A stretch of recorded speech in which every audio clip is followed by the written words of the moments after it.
Pessoal, beleza? Hoje vamos fazer aqui um Go Autovlog para eu falar um pouquinho a respeito das minhas impressões após conhecer o novo Volkswagen Polo. Primeiramente gostaria de vos dizer que eu gostei muito, achei um carro bastante interessante. Vos agradecer pelo apoio que vocês me deram agora nesse último fato que ocorreu, né, do falecimento da minha neném. E antes de começar o vídeo, eu queria fazer assim umas explicações a respeito de algumas coisas, e enfim. Então, antes de eu falar do Paulo, eu vou falar disso que eu tô querendo falar com vocês. Falar um pouquinho a respeito da minha avó, do meu avô e tal. Os meus avós eram praticamente como os meus filhos, né? O que que aconteceu? Com o passar dos anos, eu fui deixando de ser o neto deles para me tornar, entre aspas, o pai deles, né? Que é algo que é natural, né? A pessoa vai perdendo determinadas atividades, não consegue exercer determinadas funções, então você vai acabando substituindo, né? E os meus avós eram tudo para mim, porque eles eles fizeram de tudo por mim. Eu tive uma infância maravilhosa por conta deles. Quem cuidou de mim durante toda a minha infância foi a minha avó e meu avô, que a minha mãe tinha que trabalhar. Então eu passei muito tempo com os meus avós e dou muito graças a Deus por ter tido essa oportunidade de ter aprendido tanto com eles. Então é um amor que era muito verdadeiro, né? E eu lutei muito, principalmente quando foi com meu avô, para fazer ele voltar a si. Eu não consegui, né? Lutei durante 2 meses em 2015. Isso na época do Easy R até, né? Tanto que logo depois pouco depois de tempo, depois que eu perdi o meu avô, eu agradeci muito a Deus por ter tido aquele Logan, porque eu fui a muitos lugares com ele para eu poder tentar me reestabelecer, né? Eu poder tentar ver um novo rumo. Mas ali eu tinha uma pessoa muito especial junto comigo, que era a minha avó. Então, além de ter um motivo de ter que me restabelecer por conta da vida, que infelizmente a vida segue, a gente fica sem a pessoa que a gente gosta, eu tinha minha avó que eu não podia deixar ela cair, né? Porque eles eram muito ligados, foram casados por quase quase 60 anos aí. Não 60, acho que eu estou exagerando, mas 50 e poucos anos, né? Eles foram casados por quase 50 e poucos anos. Então eu tinha que ficar muito com a minha avó porque eu não ia deixar a peteca cair do lado dela. E graças a Deus eu consegui por muito tempo, porque ela ia fazer tudo comigo. Então, por isso que eu fiquei muito chocado, porque ela ia para testar, quando eu ia testar um carro, ela ia junto comigo. E tinha sempre um lado muito positivo nisso, falando um pouco dessa parte de canal, porque eu tinha a impressão do que era guiar o carro. E eu tinha a impressão dela como passageira. Então eu conseguia unir as duas coisas juntas, né? Então isso era muito legal para o canal. Eu amava estar com a minha avó, passear com a minha avó. Até por conta, e falando dos meus avós em geral, por conta do conhecimento que eu conseguia obter junto deles, conhecimento de vida, de vivência, que é algo que você não tem como comprar, você não tem como arranjar de outra forma a não ser tendo pessoas assim ao seu lado. Então eles foram muito importantes comigo, para mim. Mas esse impacto da morte da minha avó agora foi muito mais forte do que o meu avô. Por quê? Primeiro que eu não tenho mais os dois, né? Eu perdi os dois. E segundo, que a minha avó ela não estava mal como o meu avô. Meu avô eu sabia, né? Mesmo tentando investir, insistir, eu sabia que não, não havia mais nenhuma possibilidade, apesar de eu lutar. A minha avó não. A minha avó, até o dia que eu cheguei aqui, porque a minha avó ela caiu no dia seguinte que eu cheguei aqui em Juiz de Fora. Ela era uma senhora de 94 anos, hiperativa. Ela não era, que muita gente pensa, 94 anos é aquela pessoa senhorinha, né, quietinha, que não faz muita coisa. Não, minha avó ia pra rua, a minha avó ia pra igreja. A minha avó sabia fazer contas, ela fazia as contas de casa com 94 anos. Vocês têm noção do que é isso? Tá? Ela telefonava via televisão, ela fazia tudo. Ela era super independente. Então, quando ela foi internada já foi um impacto pesado, mas ela estava se recuperando.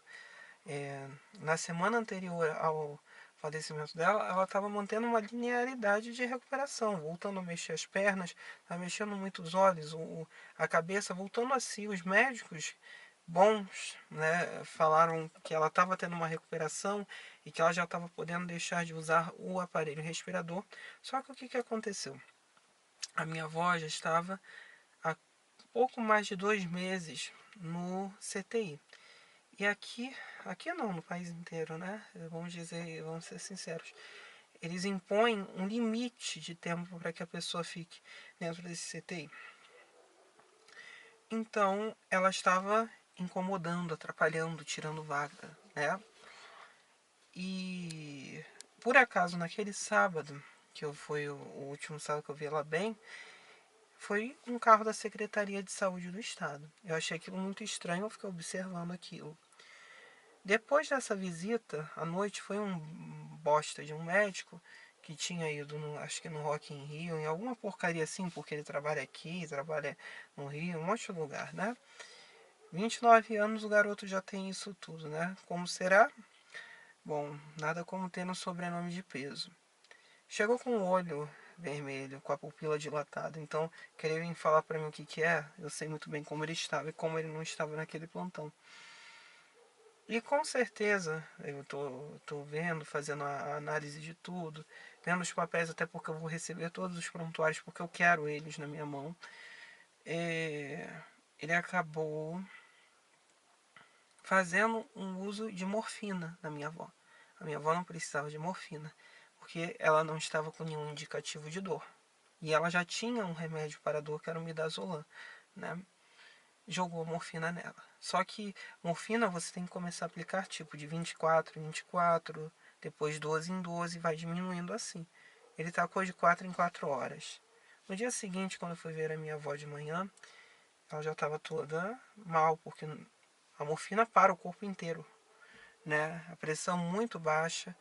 Ainda reclamei com a médica de noite para que ela parasse de fazer isso, e só que eles não haviam ainda me assumido que tinham colocado morfina. Eu só fui descobrir na segunda-feira de manhã que haviam aplicado morfina na minha avó. Ou seja, ela estava sendo jogada para a morte, né? Mesmo ela lutando, aquela minha avó lutou para ficar viva, esses filhos de uma puta mataram a minha avó. Uma porcaria do sedativo extremamente forte para induzir ela à morte. Eu acho que ele não gostaria que eu fizesse isso com a mãe dele ou com algum parente dele, né? Mas assim, tudo que a gente faz aqui um dia volta em dobro para nós. E se não acontece aqui na Terra, um dia vai ser no outro lado. E no outro lado é muito pior do que aqui, tenho essa certeza. Eu acabei perdendo a minha avó, como vocês sabem, e eu fiquei sem chão. O que eu tenho para dizer antes de começar esse vídeo, de falar do polo e tal, aproveitem todo o tempo que vocês têm com seus velhinhos. Se vocês têm um velhinho, não deixem ele jogado num, num lar de idosos. Tentem aproveitar ao máximo tudo que eles podem lhe oferecer, toda a história que eles podem lhe contar.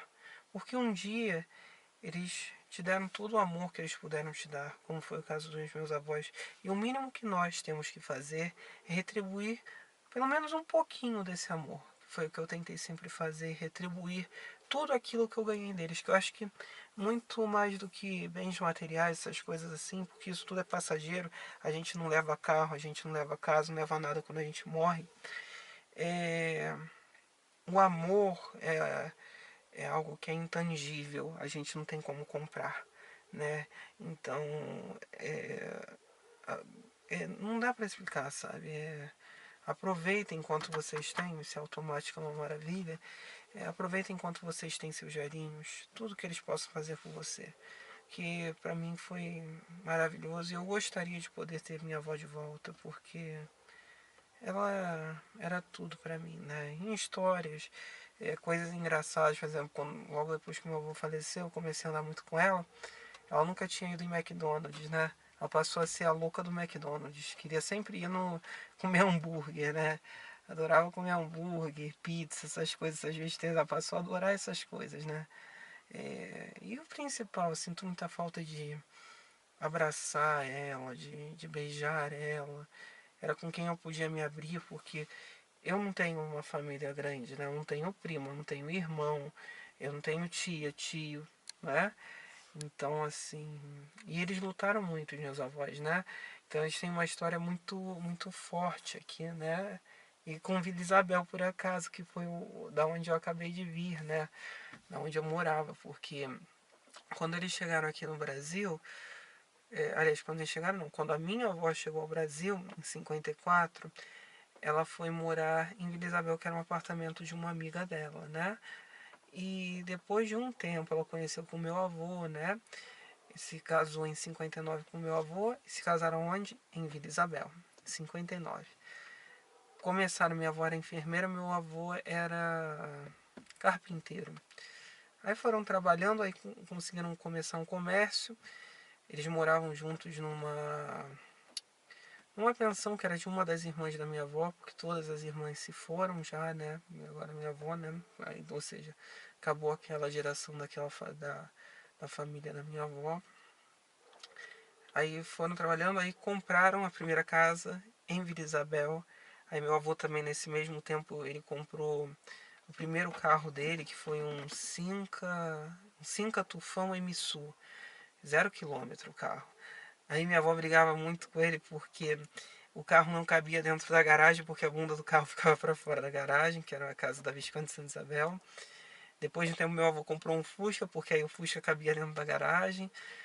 E depois compraram outra casa em Vila Isabel, ou seja, a minha vida inteira, a vida da minha família inteira girou em torno daquele bairro, né, lá do Rio de Janeiro, né? E trabalharam muito, lutaram muito para dar o melhor por todos nós. E eu tenho muito a agradecer a eles por tudo que eu aprendi com eles, né? E ainda digo mais, por conta disso que aconteceu com a minha avó, porque no meu avô eu já expliquei que não havia muito mais o que fazer e não houve um erro médico, nem uma sacanagem médica, né? Eu vou lutar até o fim com isso que aconteceu com a minha avó. Esse cara não vai mais matar ninguém, não é só por conta de dinheiro nem nada disso não. É por conta das pessoas. Só a gente que perde uma pessoa que a gente ama muito consegue entender o que é essa dor, né? É muito difícil, é muito complicado. Eu propriamente, eu nem sei o que eu ainda vou fazer na minha vida agora, porque ela era aquele o principal, né? Era tudo pra mim. Mas enfim, te amo muito, ó. Nunca vou te abandonar, nunca vou deixar de pensar em você. E mais uma vez, como eu já estava falando, agradeço muito por ter tido a oportunidade de ter avós maravilhosos como vocês, que puderam gerar uma pessoa maravilhosa que é minha mãe e me formar também como gente, né? Muito obrigado. Se eu pudesse, trocava tudo isso aqui que eu tenho por vocês de volta, porque o que a gente leva da vida é amor, são os momentos com as pessoas que a gente ama. A gente não leva nada dessas porcarias aqui, isso tudo aqui fica aqui, isso passa, né? Isso não vale nada, né? Mas enfim, então eu expliquei um pouquinho aí de tudo deles, né? Aí, até tem uma curiosidade também, tem do Monza, né? Por causa da paixão de Monza. Muita gente tá achando que esse carro que ele tá para aparecer seja o Monza do meu avô. Não é. O Monza do meu avô, dificilmente ele vai aparecer nesse canal, ou nunca vai aparecer porque eu tenho ciúme daquele carro. Porque quando eu voltei da maternidade, meu avô me trouxe dentro de um Monza, né? Então desde aquela época eu já gostava, comecei a gostar do carro, né? Já vim com aquela coisa. E depois ele trocou por um Monza azul em 93, né? 92 para 93. Ele tirou 0 km flecha azul.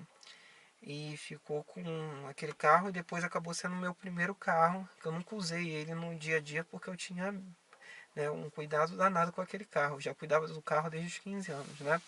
Então ali começou a minha paixão por Monza, né? Então assim, esse carro que tá para aparecer não é esse Monza do meu avô não. Não é esse Monza azul. Já vamos falar do Polo agora, né? Falamos muito aqui. O Polo. O Polo 1.0 MPI eu achei ele bem razoável, com a transmissão manual MQ200, 5 marchas, escalonamento ótimo, tá? A dirigibilidade do carro é muito boa. Eu achei que é um motor justo para o carro. Ele não te dá muito desempenho, mas também não te deixa passar vergonha, tá? É um motor ótimo. Ele lembra muito, talvez, o Gol 1.0 de 8 válvulas, sabe? Uma equiparação assim. Então, tá bom. 84 cavalinhos. Eu gostei muito principalmente do feeling de direção do carro, porque é muito refinado. Sensação de solidez como no Up, né? E o preço, principalmente, eu achei que o preço da versão 1.6, a 1.0 eu acho cara por 49 mil reais, mas 1.6, a partir do 1.6 para cima, eu achei que os preços estão muito competitivos pela qualidade de carro que é, pela quantidade de itens que o carro traz e tecnologia agregada do carro. Fora que 5 estrelas nos testes de colisões, né? Com 1.0 MPI, eu obtive médias de 11,5 km por litro de álcool dentro do ciclo urbano, eu achei excelente. No ciclo de estrada, eu consegui em torno de 12,5 km por litro de álcool. Não sei se é por conta da regulagem do motor, tá? E o motor também está amaciando. Isso pode melhorar. E principalmente, eu achei muito interessante o desempenho, que ele não faz nada feio, não. 1.6 MSI eu achei excelente, é um motor muito bom, né? Porque você acelera muito rapidamente, o escalonamento do câmbio é muito bom, confortável. Eu tenho pena do 1.6 MSI não ter uma opção automática. Não que o 1.0 TSI com câmbio automático seja ruim, mas pelo contrário, é melhor ainda. Mas para existir uma opção automática de acesso. Mas o que acontece? A Volkswagen ela está querendo lançar o Gol e o Voyage com câmbio automático e aquele motor velho 1.6 8 válvulas. Então ela não vai lançar um Polo 1.6 16 com câmbio automático, senão ia ser uma briga interna muito feia, né? O que para mim é uma pena, porque o Polo tem gente falando que é um Gol melhorado, é nada. O Polo é excelente, é incrível de dirigir.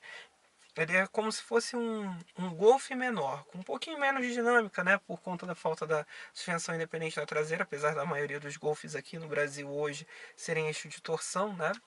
Mas assim, a dinâmica muito apurada, é uma ótima absorção de impactos, muito melhor que a do Up, por exemplo, que eu estou aqui dentro, né? Eu gostei muito.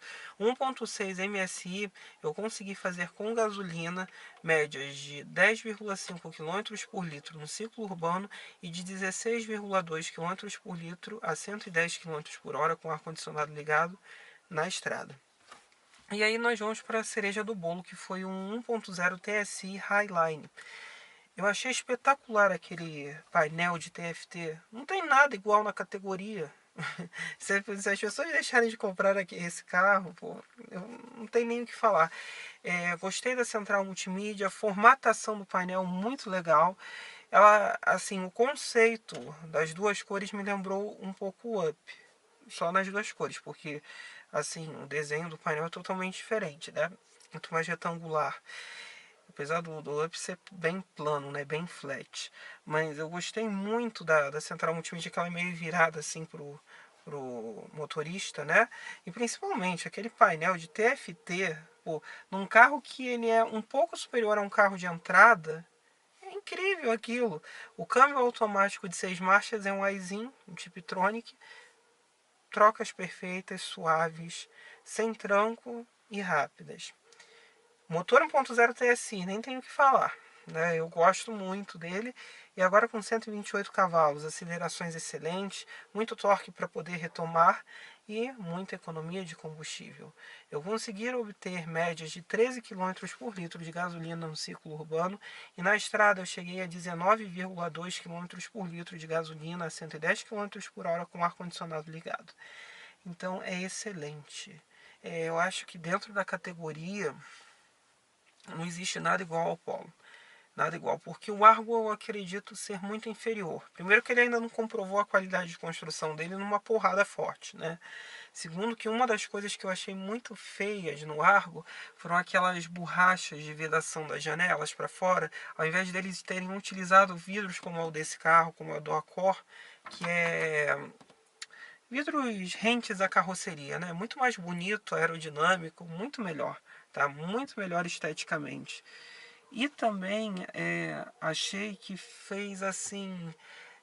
Não tem, mesmo você olhando, se você olhar o Peugeot 208, que tiraram as benditas das barras internas laterais, ou seja, bateu, morreu, né, com a lateral.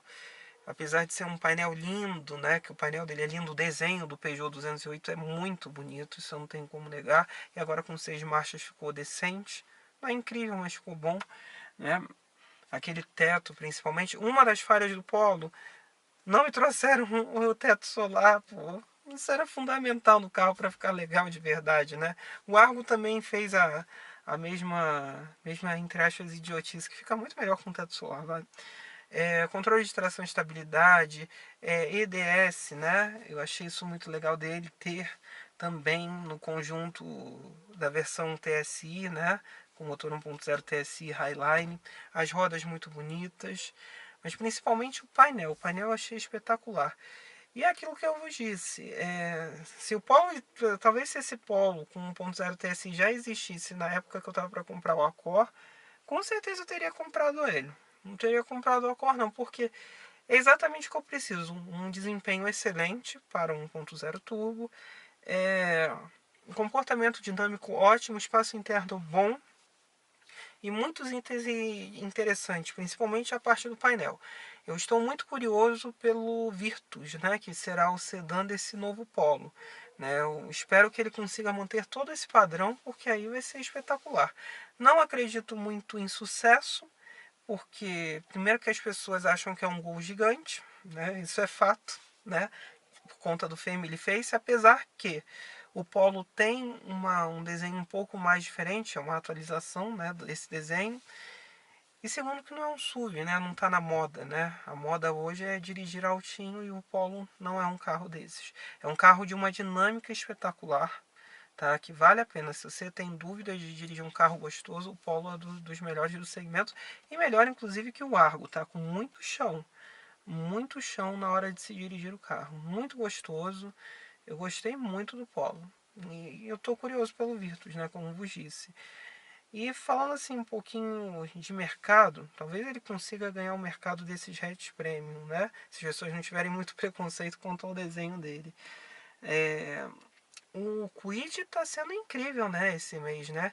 Ele já é o segundo carro mais vendido do país. Eu fiquei assim impressionado com isso, que eu pensei, pô, as pessoas não vão comprar tanto Kwid, né, como acontecia com os seus anteriores. Tudo bem que muita gente está migrando de Sandero, está saindo de Mob para ir para o Kwid, né? Mas mesmo assim está sendo um sucesso espetacular. Agora eu queria ver um crash test dele para ver se, né, a carroceria melhorou um pouquinho, né? Mas é digno, né? Principalmente no interior, quando você precisa andar muito em estradas de terra, o Kwid é uma solução incrível. Por quê? Preço, né? Como está tudo muito caro, o Kwid não custa tão caro assim, né? Ele é muito acessível. Segundo, os ângulos de entrada e saída deles são melhores que a maioria dos SUVs que existem hoje. Então é um carro que entra e sai muito fácil, né? Em estradas de terra, rampas, é muito bom disso, né? Não arrasta nunca. Se você arrastar um Kwid, meu filho, você é ruim de roda. Terceiro, o acabamento ele é muito simples, mas é bem feitinho. Eu não gosto tanto porque eu acho que é muito plástico, sabe? Eu prefiro como é aqui, que fica uma coisa legal, que é duas cores e tal. Mas o Kwid é bem feitinho. É simples, mas bem executado, né? Então tá aí o desempenho do motor junto com a economia que ele consegue proporcionar, né? Que é muito interessante, né? Imaginem que o Kwid consiga fazer até 20 km por litro de gasolina na estrada. O problema na estrada é que ele balança muito porque ele é alto e muito leve, 780 kg, né? Aí é que mora um pouquinho do problema do Kwid. O câmbio dele tem engates muito gostosos. Espero que o Easy R venha para o Kwid aqui do Brasil, porque ele já existe no Kwid indiano. Né? Então espero que ele chegue logo no Kwid brasileiro. Que aí vai ser mais uma opção muito interessante. Só porque Up tem, Mob tem, só falta o Kwid ter, né? E muito legal de ver isso. E também tem a questão da reestilização, né, do Logan e do Sandero, que ela está prevista agora para 2018, né? Dizem que esses carros vão ficar mais refinados em termos de painéis, né, interior, eu acho isso muito legal. Provavelmente devem ganhar o câmbio CVT, tá? Que é para substituir a IZR. Eu vou achar que é meio que besteira porque o IZR atual, que estava funcionando com SCE, estava muito bem calibrado. Mas se vier o CVT também é muito bem-vindo. Controles de tração e estabilidade já existem, deverão ser mantidos. E uma atualização sim, mas eu acho que o desenho do Logan, principalmente dessa geração, é uma coisa que eu acho assim impressionante. Ele ficou meio que atemporal, né? É simples, mas é tão bem executado que eu tenho medo deles fazerem besteira na hora de mexer no desenho do carro, né? Mas enfim, vai ser também mais uma opção. E o Duster é aquela incógnita quando ele deverá chegar. Ele deve chegar só aí para 2019, né? Mas ficou espetacular. Dei uma olhadinha no Duster europeu e ficou muito legal o desenho do carro, tá? Eu teria, eu falo logo que eu teria. Tenho pena da Renault não trazer a Logan MCV, né? Que é a perua do Logan, que eu também acho muito bonita. Mas o Duster ficou muito legal. E a Oroch, que deriva do Duster, se ela provavelmente vai seguir o mesmo conceito de desenho, também vai ficar muito maneira. Vai ficar muito interessante. É isso então, pessoal. Curtam, compartilhem, discutam aí embaixo. Isso foi um pouquinho, falar um pouquinho de vida, dessas coisas assim, falando do Polo, de outros carros que estão por vir por aí, sucesso de outros. É isso então, a vida segue, a gente tem que continuar lutando, né? Valeu então, pessoal.